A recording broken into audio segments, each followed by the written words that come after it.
All right, ladies and gentlemen, feds and degenerates, cuckolds of all ages, it's that time once again. It's time for Mild's Culture Plate. I am your host, Mild Kevin Miles, and it is July 10th, 2024, 6 o'clock p.m. Central, and you're locked in right here to Mild's Culture Plate. Welcome, everybody. As always, come on in, say hello in the chat. If you're out there, please just type me a little hi in the chat. If you do, I'll give you a little shout out and a toast. I'm drinking the old Buffalo Trace tonight. Hopefully, working a little bit more at this bottle here. And I'm committing the cardinal sin tonight. I don't have my whiskey stones ready, so I'm doing it on the rocks, folks. I never drink whiskey on the rocks. I don't like watered down shit.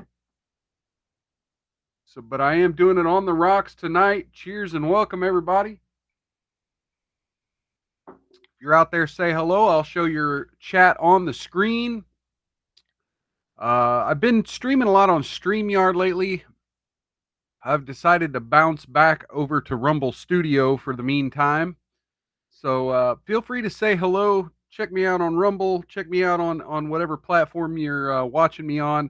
I'm currently live on Rumble, Locals, X, and YouTube. I think I'm live on YouTube. This has been part of the issue with getting this going.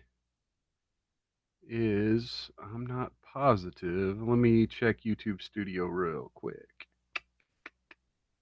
Check the go live. It seems like I am live over on YouTube. So, yes, welcome anyone watching over on YouTube, Rumble, X, or Locals. Hi, everybody. How you doing? How you doing? It is Wednesday. It's hump day. Is everyone feeling hump ready? Is everyone out there hump ready?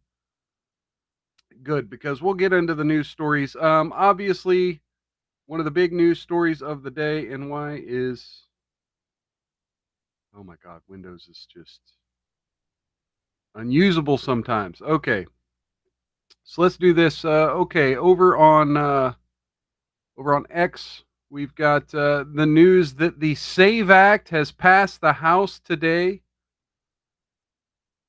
We have news that the SAVE Act has passed the House today, 221 to 198. Every Republican voted for it. 5 Democrats voted in favor of it. And 198 Democrats voted no. Now, the SAVE Act would require proof of citizenship to vote in federal elections. So let's go ahead. Here we go. I'm remaining 0. And look, we have 10 Democrats not voting and 4 Republicans not voting. Kind of interesting, huh? This close of a On this vote, the yeas are 221, the nays are 198. The bill is this passed. close of a vote, you would hope that the Republicans would do their due diligence and get their asses to the floor and vote. But yeah, 4 of them did not vote. And thankfully, 5 Democrats joined the Republicans and in voting no, or voting yay, rather. And so the SAVE Act has passed. The SAVE Act has passed the House. Now it goes on to the Senate, where we need a goddamn miracle for it to pass. And then, of course, the president has probably, I'm pretty sure, I thought I saw something saying where he said he would veto such legislation, but we'll see. We'll see. Okay, in other news, let's do this real quick. In comic book news, there was a big news story for comic book fans today. Penguin Random House has acquired Boom Studios. Founded in 2005, the comic book publisher behind Keanu Reeves' Berserker comic book series and the forthcoming Prime Video spy show Butterfly. Random House Publishing Group, a division of Penguin Random House, has agreed to the deal for Boom Studios. which was founded by Ross Ritchie and Andrew Cosby in 2005. Deal's expected to close later this summer. Disney is selling its minority stake in Boom Studios to that 20th Century Fox had acquired. Boom Studios will continue its editorial and publishing independence and will report to Random House World's president Scott Shannon, while Random House World's VP publisher Keith Clayton and Random House Publishing Group executive VP of business strategy Bill Takes will help manage the new imprint. Also part of the imprints are Del Rey, Inklore, and RH World's licensing program. Now, this is the part that's important here. Boom Studios made a mark with original comic book titles such as Berserker, Something is Killing the Children's, Lumberjanes. It also, here's the important part, found licensed success with Power Rangers, Dune, Garfield, and the Dark Crystal. The Boom Studios will maintain its LA offices and continue to publish through 4 distinct lines: Boom Studios, Boombox, Kaboom, and Archia. Diamond comic book distributors will continue to distribute their titles to the direct market, with Simon & Schuster handling bookstore trade. Boom Studios has been involved in film and television adaptations of its work since the inception of the company. Current media division will remain under the same deal, with Stephen Christie continuing to lead the production company team. Its previous project include the movie Two Guns, starring Denzel Washington and Mark Wahlberg, the horror film The Empty Man, a Disney Plus show called Just Beyond, and last year's animated series Mech Cadets. So yeah, we already talked about. Okay, every time I try to highlight, it just shoots up the freaking window. I don't get it. Okay, so currently in production is Butterfly for Prime Video, Berserker, and Something is Killing the Children at Netflix. And then Ryan Coogler is producing Universal's adaptation of A Vicious Circle. Okay, so there we go. We have, Boom Studios now under the Penguin Random House brand. Sorry if you folks aren't comic book fans or interested in the comic book community, but that's kind of big news because, us in Comicsgate, we're kind of used to seeing some of these smaller comic book studios fail and fall apart, or in this case, get eaten by a bigger fish. Always a bigger fish, as a Jedi once said. Okay, so our main topic of the day is going to be talking about Joe Biden and, of course, his potential health issues. And recently, right now, one of the big trending topics, there's a few of them trending on X, is this Rachel Scott hallway interview of Nancy Pelosi. And we're going to go ahead and watch this 42-second clip just for posterity here and talk a little bit about what Nancy's saying in this clip. Convey to President Biden what you said this morning. I'm not having conversations with you or anybody else about what I talked to the president about. I'm not going to talk to you or anyone else about what I talked to the president about. Mm-hmm. Do you believe that? I never do, so it's nothing new. I understand, Madam Speaker. Do you believe that him waiting so long to make this I'm not decision? going to make any comments in the hallway about the fate of our nation. Okay? Are you concerned whether or not he can win in November? I think he can. Do you believe he should run for re-election? I'm not. Am I speaking English to you? Am I speaking English to you? In other words, look, I get it. You don't want to talk. Well, you don't want to talk. Just don't interact with her. Just continue down the hall. Don't continue with this, I'm too good to talk to bullshit. You're elected by your constituents. People in the hallways of their house have a right to ask you questions. You can respond or you can not. But am I speaking English? Are you too retarded? That's essentially what she's saying. Are you too retarded to take a hint?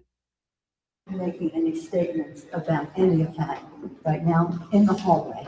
Convey to President Biden. You know, just another example of Nancy being too good to be and to negotiate with average Americans. What do you do? What do you do? I mean, she was all for lockdowns and then disobeyed the lockdowns. And now she's too good to talk to Rachel Scott in the hallways of Congress. You know, again, is there anything that will keep her from looking down on people?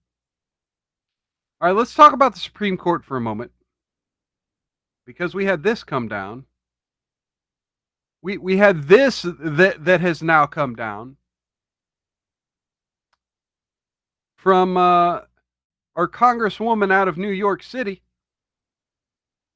Alexandria Ocasio-Cortez introduces articles of impeachment against Supreme Court Justices Clarence Thomas, Samuel Alito, excuse me. The unchecked corruption crisis on the Supreme Court has now spiraled into a constitutional crisis threatening American democracy writ large.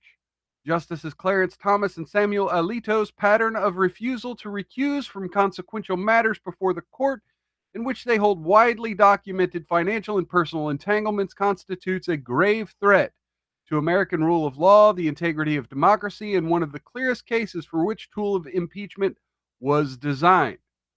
The Constitution of the United States explicitly outlines a higher standard of conduct for the judiciary to meet, far surpassing its existing bars on treason, bribery, and other high crimes and misdemeanors for all civil officers.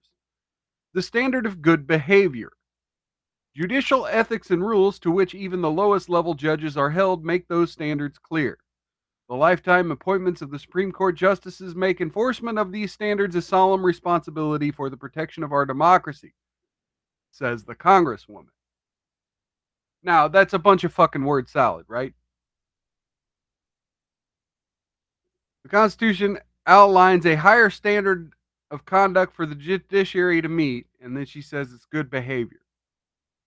Well, who gets to determine good behavior? Well, the Constitution makes it clear that the Supreme Court is its own branch of government. Justice Thomas and Alito's repeated failure over decades to disclose that they received millions of dollars in gifts from individuals with business before the court is explicitly against the law. Okay. And what about your colleagues in the great House of Representatives?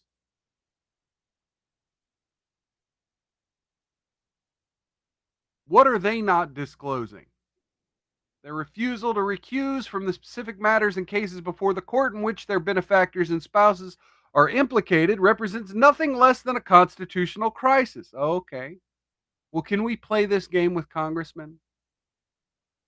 These failures alone would amount to a deep transgression worthy of standard removal in any lower court and would disqualify any nominee to the highest court from confirmation in the first place. Given the court's demonstrated inability to preserve its own legitimate conduct, it is incumbent upon Congress to contain the threat this poses to our democracy and the hundreds of millions of Americans harmed by the crisis of corruption unfurling within the court. Congress has a legal, moral, and democratic obligation to impeach. Okay. Well. Oh, here we go. One more slide. The first impeachment resolution includes the following impeachment articles against Justice Thomas: failure to disclose financial income, gifts and reimbursements, property interest, liabilities, and transactions, among other information; refusal to recuse from matters concerning his spouse's legal interest in cases before the court; 3, refusal to recuse from matters involving his spouse's financial interest in cases before the court. The second impeachment resolution includes the following impeachment articles against Alito: refusal to recuse from cases in which he had a personal bias or prejudice concerning a party in cases before the court. Number 2, failure to disclose financial income, gifts and reimbursements, property interest, liabilities, and transactions, among other information. Look, if you were to just look at the bank accounts of the quote unquote squad members alone, could they pass this bar? Could they pass this bar? Because let's be honest. Look at the bank accounts and the investment accounts of Nancy Pelosi. It's far more lucrative, far more rewarding for a lawyer to become a congressperson, to become a senator, than to become a Supreme Court justice, in my opinion.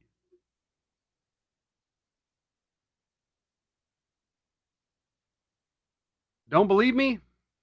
Let's take a look at what happens in the neighborhoods of Supreme Court justices.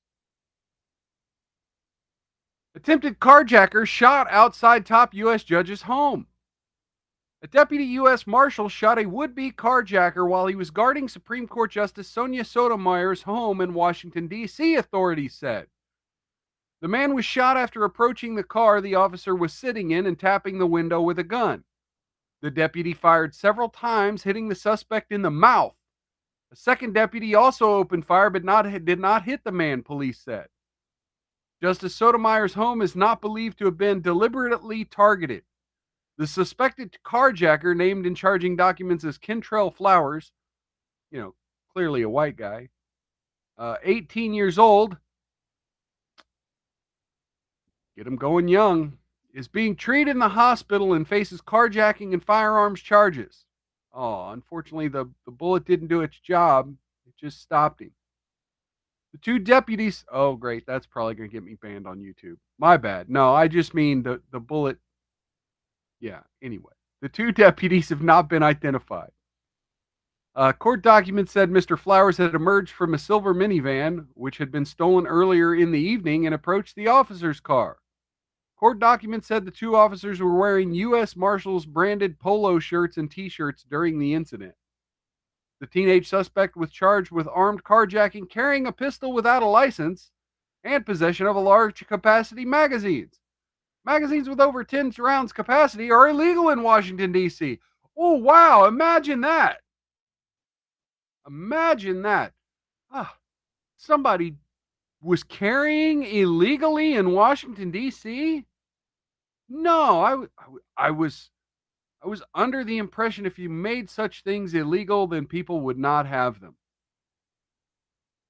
An investigation into the alleged attempted carjacking is underway, but police said there was no indication the suspect knew who he had approached or that he was near Justice Sotomayor's home. The driver of the minivan fled the scene. The minivan found abandoned later. Vehicle thefts and carjacking were a serious issue in the U.S. Capitol, but there has been a 43% decrease in such incidents this year. Metro Police figures show. In 2023, a Secret Service agent shot at two teenagers who broke into a car assigned to protect Naomi Biden, the granddaughter of the president. And Representative Henry Cuellar, a Democrat from Texas, was carjacked last year in the Navy Yard area of the city. Mrs. Biden was not with the agents when the attempted robbery took place on 12th of November in Washington's wealthy Georgetown area. Okay, so there you have it. There you have it. Supreme Court justices living in real safe cities like Washington, D.C. And, having to face the Democrat policies by which they promote. So we were on the show the other day, on Saturday, we covered a lot of this back and forth that kind of got kicked off with Laura Loomer making claims about Joe Biden's health. And then we covered Karine Jean-Pierre making some denials. In the days since, in fact, I think that's what this video is. Let's watch this video from Fox News here. Let's do this real quick. Let's watch this video from Fox News. All right. Sunday. Thank you. I just wanted to get a clarification on the letter that was sent last night. Sure, absolutely. From Dr. O'Connor. you can correct me if I'm wrong, but it didn't seem to explicitly describe the nature of Dr. Kennard's meeting with Dr. O'Connor. So can you say whether that one meeting was related to care for the president himself? I can say that it was not. Okay, so I'm going to stop sharing that for just a second. Okay, so actually, what had happened? I thought that was a video of it, but no, it was not.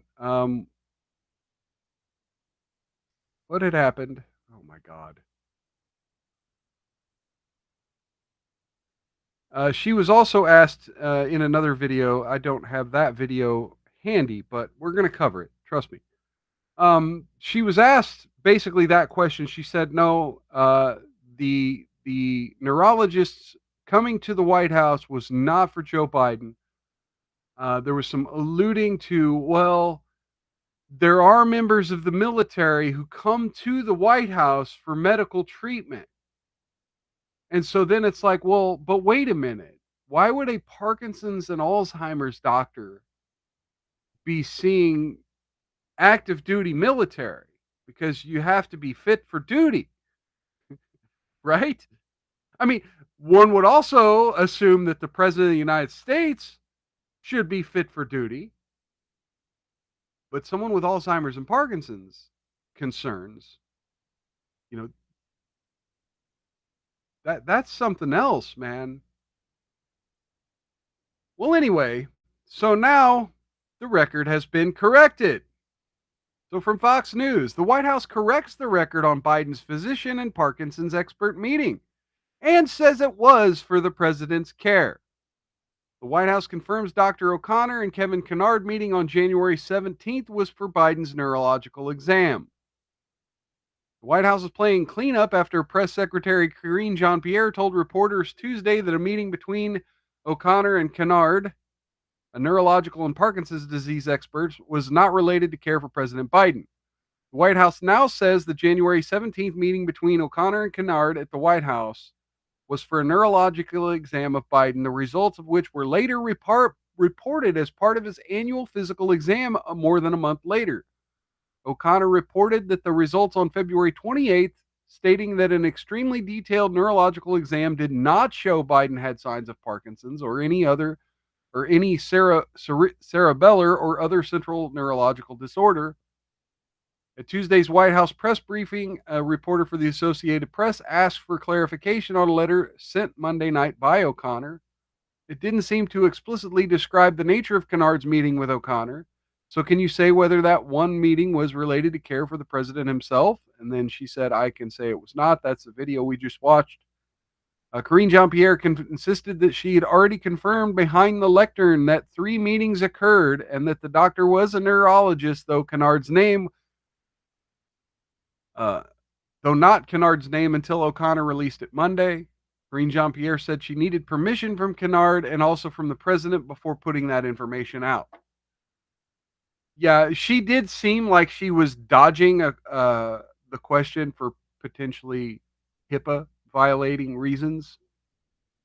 The reason we do not is because reason why is because we do not share private information. That is something that we respect, and we wanted to make sure that we protected our consultants here that work with the White House medical unit and their security as well, she told reporters from the podium Tuesday. In a later statement, Karine Jean-Pierre said the question did not mention the date, which apparently caused her confusion. Oh, yeah. Oh, yeah. Yeah. Okay. So how many times do neurologists meet with Joe Biden? Right? I mean, that's what comes up here. Like, oh, you were confused about the date. So are there more than one instances here of this doctor meeting Joe Biden this year? Of course. The other 7 visits by Kennard have Megan Nosworthy listed as the visitee. Because the date was not mentioned in the question, I want to be clear that the January 17th meeting between O'Connor and Kennard was for the president's physical. It was one of 3 times the president has seen Dr. Kennard, each time for his physical. The findings from each exam have been released to the public, the statement said. Fox News is told that she proactively followed up with the AP to Associated Press to volunteer the information. That statement is not the first time in the days following the Biden debate debacle, which triggered a new round of concerns about the president's fitness to serve. The White House has later had to clarify answers to the questions about the president's health. There we go. Last week, Karine Jean-Pierre said Biden did not get checked out by the doctor for a cold that was noticeable during the debate. However, Biden later said in a private meeting with Democrat governors that he'd been checked out by his doctor after the debate concluded. Karine Jean-Pierre said she meant Biden did not get a full medical exam and that the president did indeed have a check-in, which he does a couple of times a week. Additionally, on Monday night, the White House released a statement from O'Connor describing the nature of Kennard's visit to the White House after Jean-Pierre earlier in the day declined to confirm the name of the doctor or to say why he was going to the White House. It also confirmed that Kennard had been the neurologist who had examined Biden in his 3 physicals during his presidency. Jean-Pierre contended on Tuesday that a lot of the things I said right here in this briefing room were later restated in that letter from O'Connor on Monday night. I'll be the first one to admit sometimes I get it wrong. At least I admit that, she said. And sometimes I don't have the information, and I will always, always admit that. Oh my God. The stench from bovine excrement coming out of the White House press briefing room. Quite the smell. I'm not getting the usual audience today. Hopefully y'all are feeling okay. Maybe there's something crazy happening on the interwebs somewhere that I don't know. By the way, no, let me go ahead and play this video and then I'll try to get into what I was about to say. Okay, let me play this video. This is Steve Ducey trying to follow up on Karine Jean-Pierre and the president's health here. He's sharpest before 8 p.m. So say that the Pentagon at some point picks up an incoming nuke. It's 11 p.m. Who do you call? The First Lady? Are you guys just not, since February, testing President Biden for Parkinson's or for dementia? Because if he gets a bad result, it's all over that day. All right, thanks, everybody. And there you have it. There you have it. Thanks, everybody. All right. Thanks, everybody. Fun times. So yeah, that's the where the title of our live stream today came from. Of course, you gotta love it. Today the trial of Alec Baldwin has officially started, and I was so excited, so excited. I'm gonna love watching this trial. I love watching the big trials, and yeah, nothing important happened today. They did have what is about 4 police officers testify and just basically went through what they saw when they arrived at the scene, who they talked to, what evidence they gathered. Nothing major yet. No, they haven't talked yet to the cop that interviewed Alec Baldwin. None of this stuff. None of the spicy stuff has happened just yet. They talked about retrieving the rounds. They talked about, kind of being led around the scene by Hannah Gutierrez Reed a little bit and having to retrieve the gun from her. But really nothing spicy, nothing major, nothing to report. But I am excited that the trial of Alec Baldwin has officially started, and we might actually eventually see some form of justice for his part in the death of Helena Hutchins. Anyway, so that was an aside there. That was a little side thing I wanted to kind of talk about. You folks, do you think this very warm weather we're having in July? Now, by the way, shout out to anyone, prayers out there to anyone who are in the path of the hurricane, Hurricane Beryl. Cheers and prayers to anyone out there in the path of the hurricane. and anyone in the path of the tornadoes that have sprung up in the wake. I hear New York City might actually be hit by tornadoes. Crazy stuff. Uh, I'm still not going to pay climate change taxes, so you can fuck right off with that. But yeah, hope prayers and safety for everyone who are in the path of the storms. But yeah, do you think this warm July has created a little bit of an environment for love? Do you think this has been a very romantic July? Well, I'm sure it is if you're, a billionaire, New World Order globalist archetype. I'm sure you're really fucking loving the way this country is. And there's two people in particular who are just lizards. Not literal. I'm not being literal. And again, disclaimer: the following statements are opinions, not news. But yeah, they're fucking scumbag lizard people who should not be uh, as influential as they are on our politicians. I really kind of wish we had a political class in the United States that weren't beholden to people like Alex Soros and Huma Abedin. Now, you don't remember. Okay, so yeah, who are now officially engaged to be married. Yep, yep. Sources tell us Soros popped the question in 6 weeks ago. So, okay, so it may have been in late May, early June.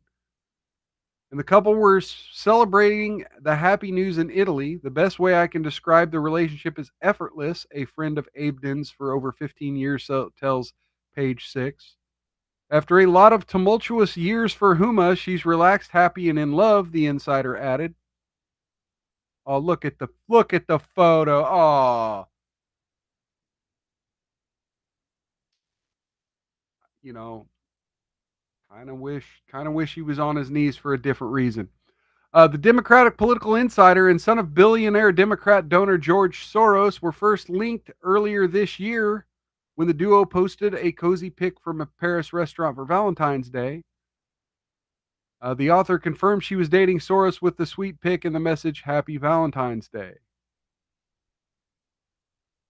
They subsequently attended the Met Gala together in May, where she wore a green gown with butterfly appliques designed by Erdim. Soros went with a gray tuxedo and a gold bug pin. Eat the bugs on his bow tie to match.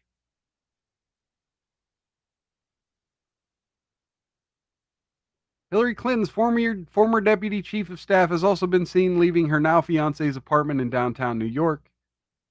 One former senior Clinton aide previously told Page 6 of the pair, it's a classic Clinton world couple. Alex is the perfect match.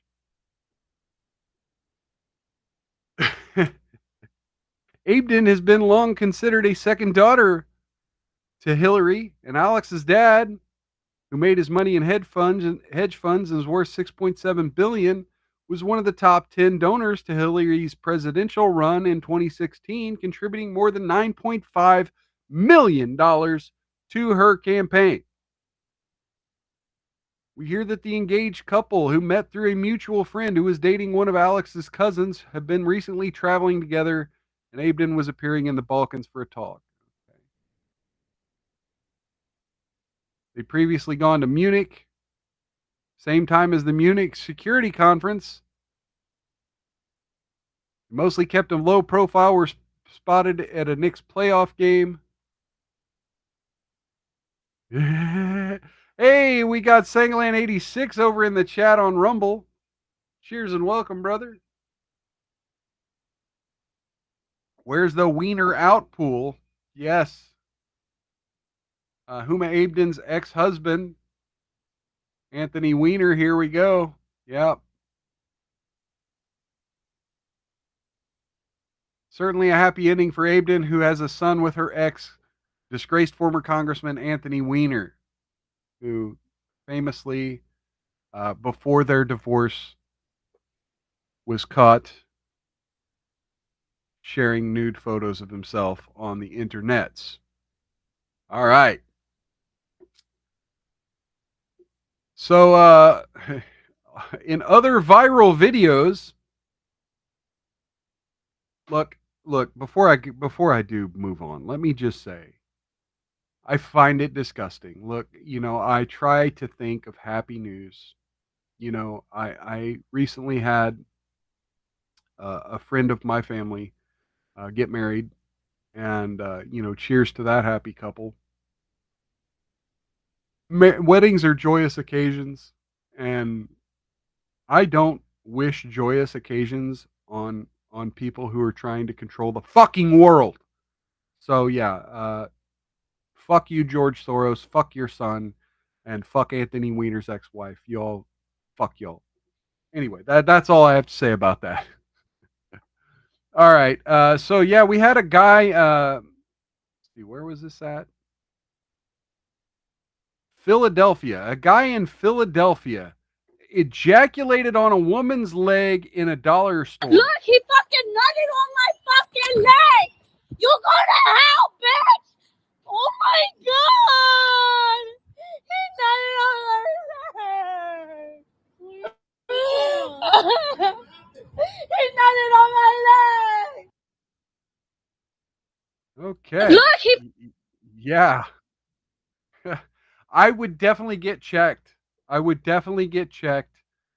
Make sure you don't get the herp or whatever.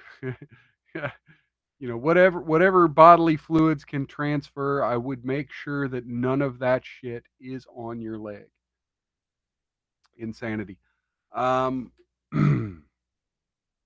Yeah.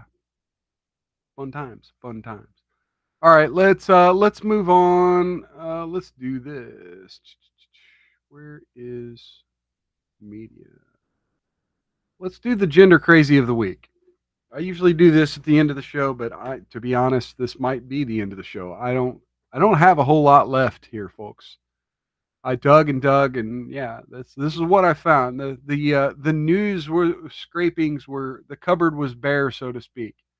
But we're gonna check out the gender crazy of the week. The first one comes from Clown World on Twitter. Let's do this here. Let's see what the just got put in a headlock and thrown to the ground by their grandpa because they asked to be called they them. I mean, so what? Why are you telling the internet instead of the police? Like, if you were legitimately assaulted, I don't fucking believe this. I don't believe this.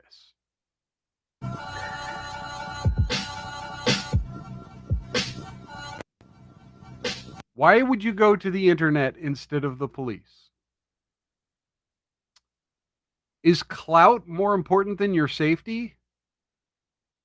Well, clout would probably be more important than your safety.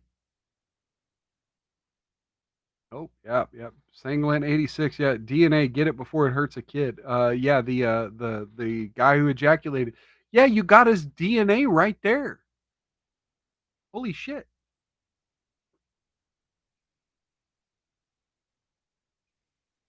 Anyway, so yeah, you got this individual. Obviously, hashtag believe all they thems, right?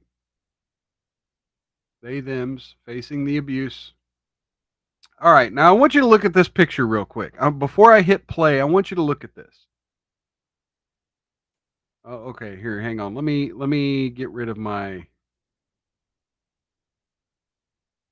overlay graphic here. Here, I'll leave that one up. All right. Let me get rid of that. Okay, can you see this picture here? Do you see anything wrong with this picture? Now, the camera's going to zoom in on our tattooed bald gentleman there. But I don't want you to look at him, right? You see the person just over his shoulder that looks like they're wearing a bunch of earrings. just keep an eye on that individual. And I want to know, what the fuck are they wearing? Oh, do we have, I guess there's no sound on this.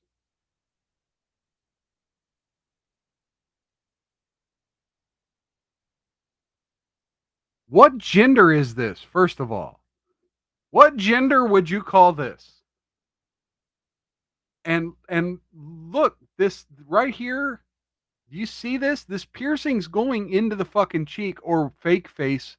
This might be a fake face. This might be like a pantyhose over the head or something. Sangland 86 says, yeah, no way a 65 plus year old man could shoulder throw that cow. Yeah, the young lady or young they themy we saw before. Cheers to that. Oh, my ice is melting. Ugh. Nothing worse than watered down whiskey. Sangland 86 says this is a pufferfish. A pufferfish, huh? I heard if you cut pufferfish, toxins get released, right? Ain't that something? So are you saying this person is very toxic? This person might be toxic. I'm kind of jealous. I kind of like the cup they're holding. I like the cup, but is the nipple piercings? Is that a butt plug hanging down?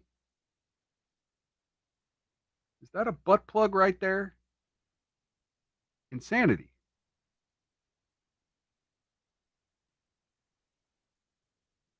I mean, there's jewelry and then there's body modification nightmares. Okay.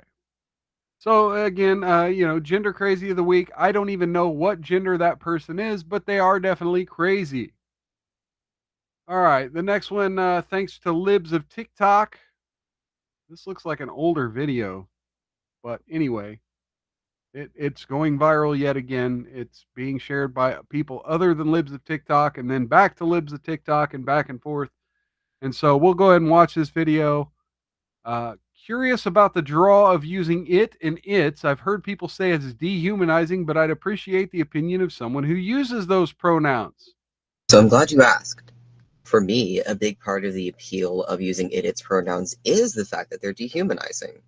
Because of a huge Oh, wait, they in other words, they don't like being human. Okay, let's find out why. Tale of trauma and abuse and neurodivergence and my own queerness, I don't really click with humanity. Like, I just don't vibe with it. And in the past, people have forcibly dehumanized me. So basically, I like to use its pronouns for myself as a way to sort of reclaim the dehumanization other people have forced upon me. Another part of the appeal for me. Reclaim, like it's the N-word or something. Oh my God. I mean, you don't want me to be a human, so I won't be a human. Hey, look, I'm reminded of the your terms are acceptable meme, right? At least, is the fact that it makes people uncomfortable. What I mean by that is that sometimes people want to push me into certain boxes that they deem as harmless for their own comfort. And I'm tired of that. I'm tired of being humanized for the comfort of other people. Because of the fact that I'm queer and neurodivergent and look the way that I do, people call me a freak a lot of times. Harmless. I mean, I wouldn't say harmless, but you're not threatening, right? I mean, there's a lot of harm that's involved, but nobody's afraid of you, right? This term transphobia gets thrown around. Nobody's afraid of you personally, this person here. And calling yourself an it and acting more freaky and acting more antisocial does not help with that. And they're right about that, and I'm fine with it, because I don't want to be humanized for other people's comfort. So I'm glad you asked. For me. Okay, yeah. No, we're not. We don't want to be comfortable around you. And we're not humanizing you by saying that it's as weird. But it's as weird as it's is, right? It's better than being a gender fairy. Oh, here we go. I guess this one's also from Libs of TikTok, although I got it somewhere else. Anyway, so here's the gender fair. Mostly I feel feminine or non-binary. Mostly you feel feminine or non-binary. Well, I say you're non either, right? Does this exude femininity to y'all? Today I'm feeling really femme and cat-like as well. Yeah. Cat-like? Meow, meow. What the fuck was that? What the fuck was that? But I also feel masculine, mostly boyish. Wait. I don't ever really want a woohoo. I'm proud to have What? a hoo-ha. I feel masculine, but I don't want to own a dick. Okay. But What's with the cross on the head?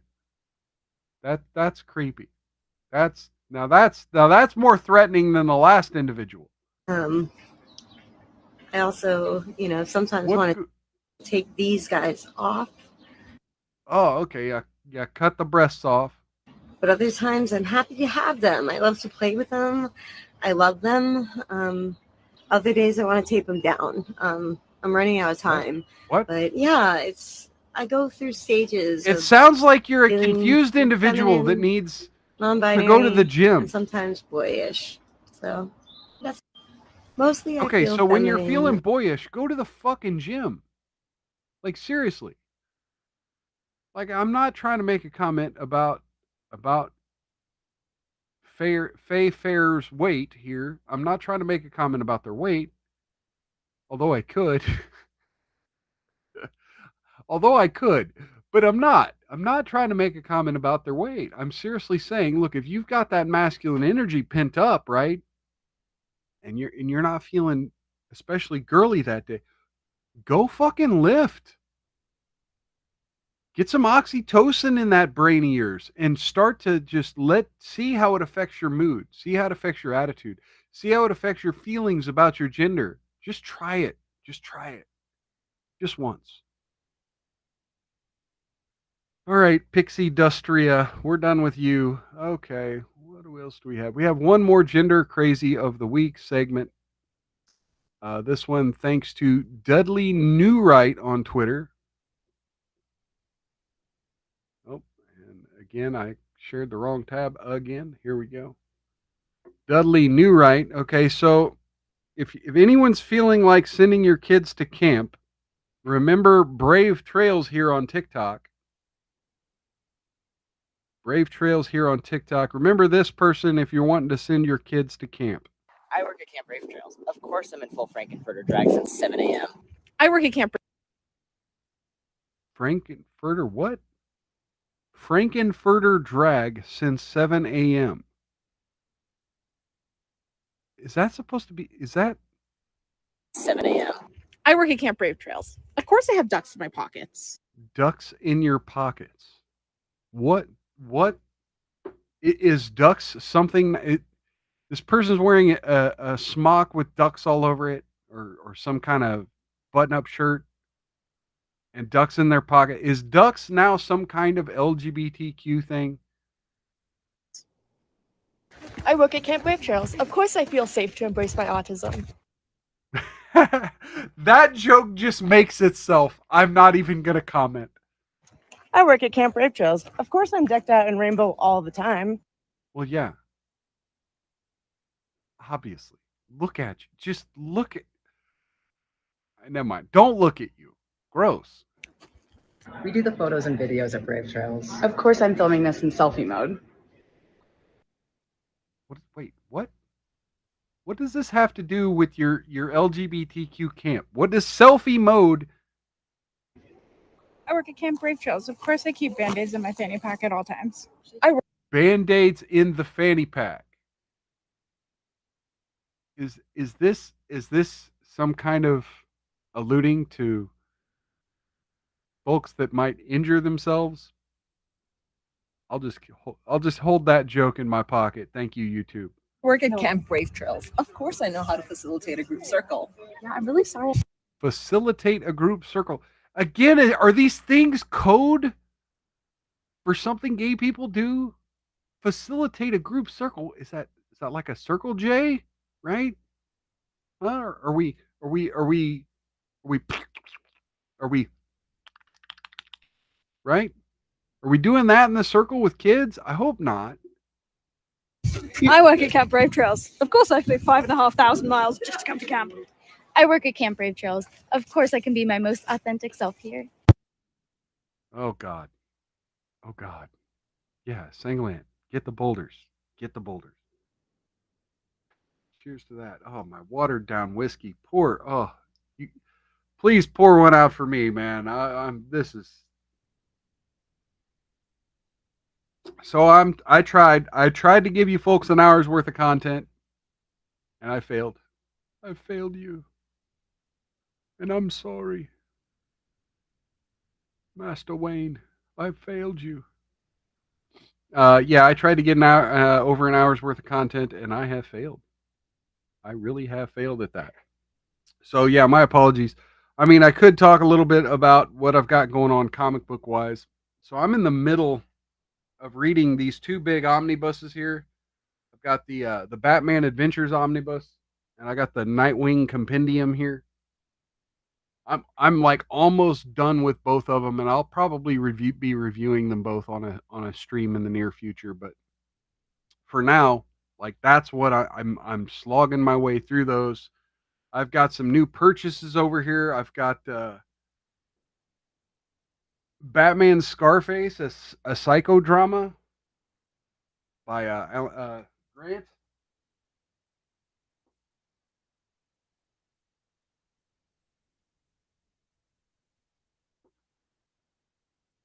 Got Bruce Jones and Sean Murphy, Batman Scarecrow Year One, Scarecrow and Two-Face Year One. I got this one while I was on vacation. One of the things I like to do is when I'm in strange cities, I like to see if I can find a decent comic shop in those cities and support them. And so I try to buy a couple things. I also bought this Man Bat by Dave Wildgauze. So yeah, I picked those up. So this stack over here is my still need to be read stack. You can kind of take those three, put them on top here. So my still to be read stack is getting pretty big there. I've got the Tales of the Batman by Tim Sale. I've got the Gotham After Midnight. And then I've got these, one of my favorite things to do is find these small trade paperbacks or we call them prestige format books. I've got Batman the Scottish Connection by Alan Grant. Dark Joker the Wild by Doug Moench. And then Jekyll and Hyde by Paul Jenkins here. I picked up, I think I may have picked up all three of those at a local comic shop. And so, yeah, I'm looking forward to eventually reading those, but I'm trying to knock out some of this big stuff first because I have on the way in the mail the second of the Batman cartoon omnibuses, the Batman and Robin Adventures omnibus. I've got it on the way. And I'm trying to knock this stack out by November because we're getting all kinds of old DC stuff getting re-released in November.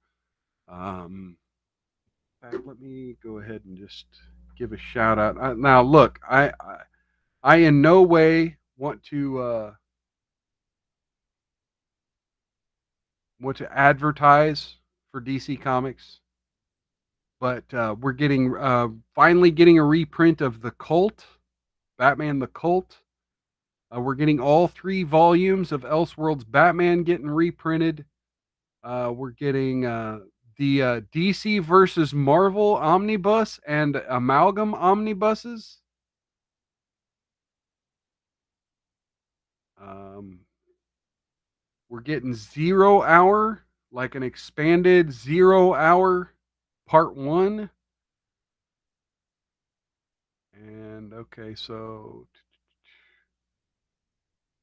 this doesn't have when they're being released. And so, yeah, we're getting a re-release of the Superman Exile Omnibus and a Triangle Area Omnibus from Superman.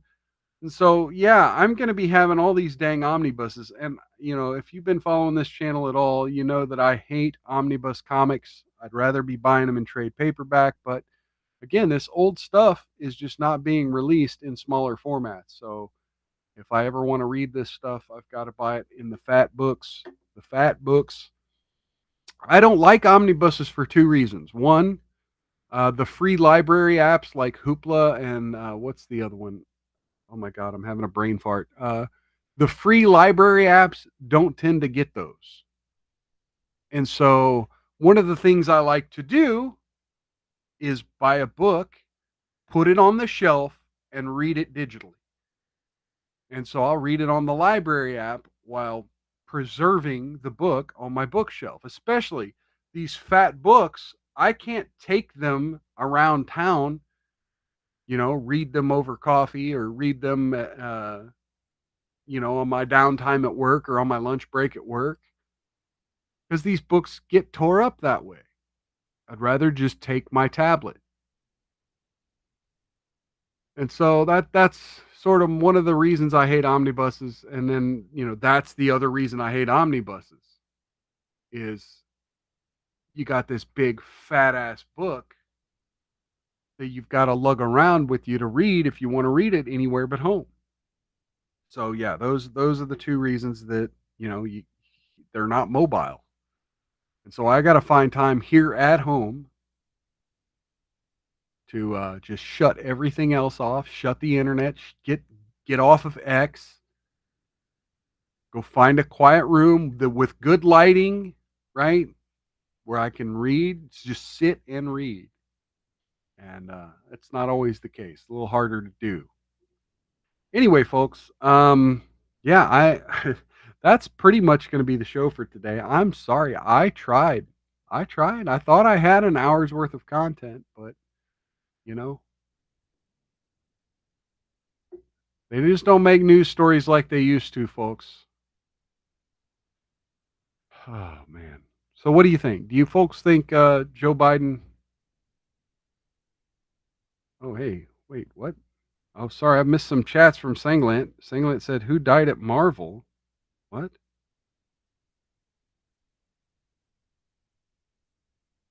Even the games are being re-released. Not sure what games. Oh, you mean the Batman? We call them Arkham games. Oh, hey, we got Great Liquor in the chat. Welcome. Sorry you're showing up just as I run out of things to talk about. Cheers and welcome. Oh, watered down whiskey. Ugh. Sangland says I got to get the High School of the Dead omnibuses. Well, let me look that up here.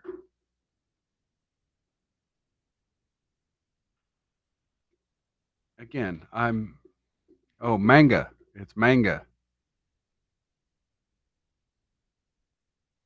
Look, nothing against manga.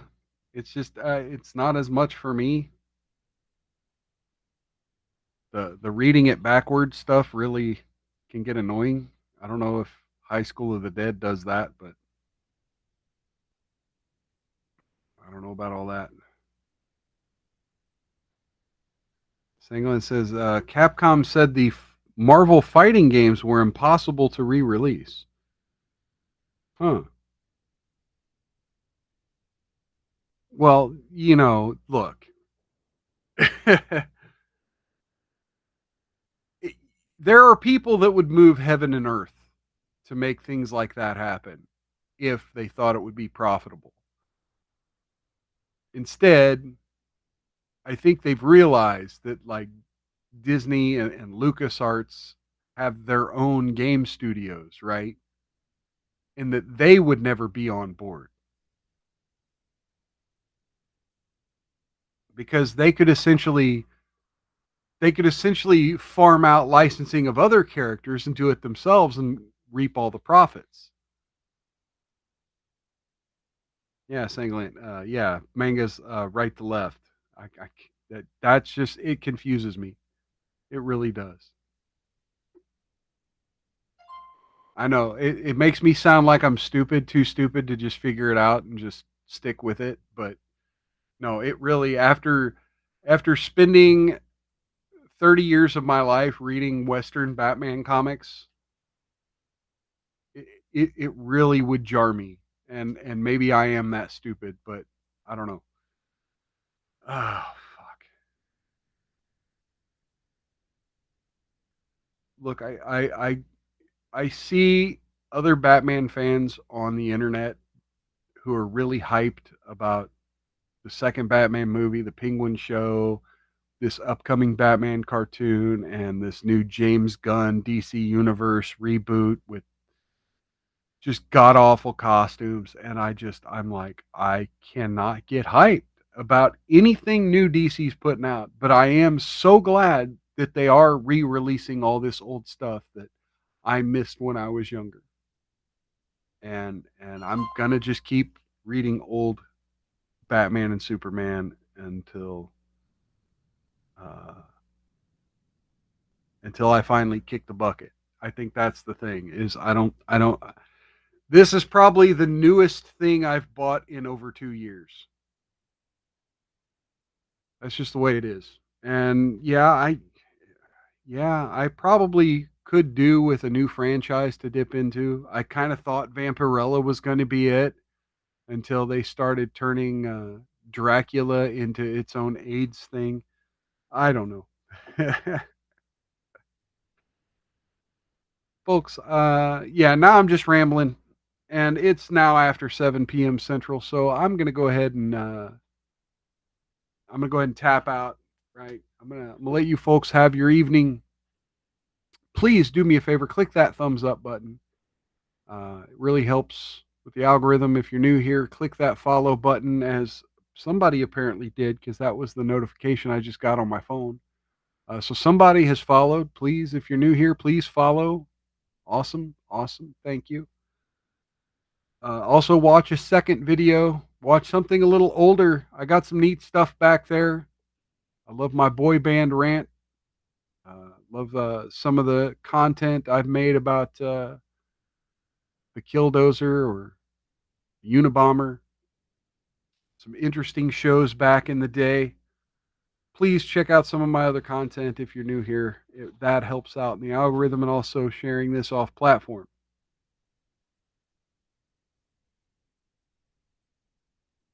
Yeah, Singling A6. Yeah, the color omnibus. Yeah, I saw the cover for that when I Googled it. Here, I'll actually click the link, man, and if I've got some extra money to throw at it later down the road, I might give it a try. But $44 for a hardcover, yeah, not too bad. How many pages is it? 612 pages. Yeah, that wouldn't be too bad. I might be able to. Oh, but that's High School of the Dead 2. Oh, Volume 2. Oh, they have a Volume 1 as well. That's all $43. Okay. Oh, and they have a video game collection. Okay. Or no, a movie, Blu-ray. Well, shit. I can just watch the Blu-ray? I don't have to read it backwards? All right, I'm just kidding. All right, yeah, Sangla says huge hardcover with wide center margin. Yes, that's you must remember I had a rant about my omnibuses before that I don't like it when they fall into the margin. All right, stupid watch. I swear to God, I bought this watch for $180, and I need to figure out how to disable Google Assistant on it, because today the battery ran dead, because I guess moving my arm so much at work, I caused the damn thing to just continue to run and run and run Google Assistant until the battery went dead. So yeah, fun just wearing a dead watch half the day. Anyway, That's that's my other angry rant of the day. I'm gonna go ahead and slam the rest of this whiskey. Cheers to Sanglant. Cheers to great liquor.